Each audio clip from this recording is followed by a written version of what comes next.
This isn't just another election promise, it's a warning shot to Washington. Canada just made a big move, and barely anyone's talking about it. According to Bloomberg, Liberal Party leader Mark Carney, who is currently leading in national election polls, plans to run a $62 billion CAD deficit this year. Not to patch a crisis, but to shift Canada's entire direction. Carney's platform includes a major income tax cut, infrastructure investment across the country, and $129 billion CAD in new spending over 4 years. The goal? To reduce Canada's dependence on the US and diversify trade, production, and innovation. This comes as US tariffs ramp up under Trump. Canada plans to collect $20 billion in retaliatory tariffs this fiscal year, and redistribute it to affected workers and businesses. Carney's message is clear: Canada needs to chart its own path. Canada isn't alone. Hey there, if you're new to the channel and want more content that breaks down global market shifts without the fluff, hit that subscribe button. We go deep on the data and bring you the big picture before it hits the headlines. Back to the story. Germany is planning 44 billion euros in stimulus this year, including major green and industrial investments.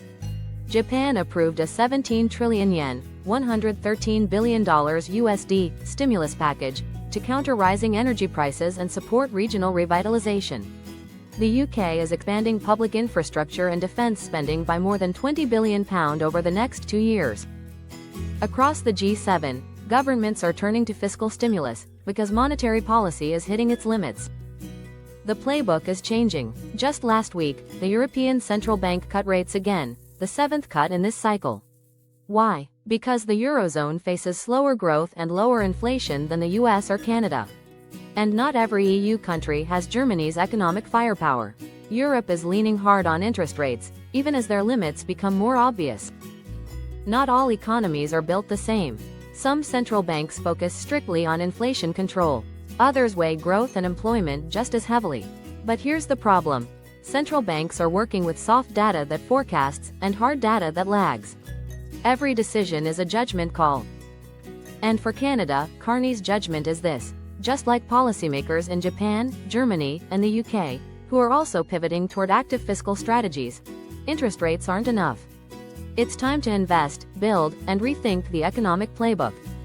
This isn't free spending without a plan. Carney wants to split the budget into operating and capital sides, like Quebec. He promises to balance the operating budget by 2028 through a full program review, slower budget growth, and productivity gains from AI and automation. He's also proposing $10 billion per year CAD in transition bonds, to help industry go cleaner and more competitive. Other countries are doing the same. Germany is deploying climate-focused funds through its infrastructure plan.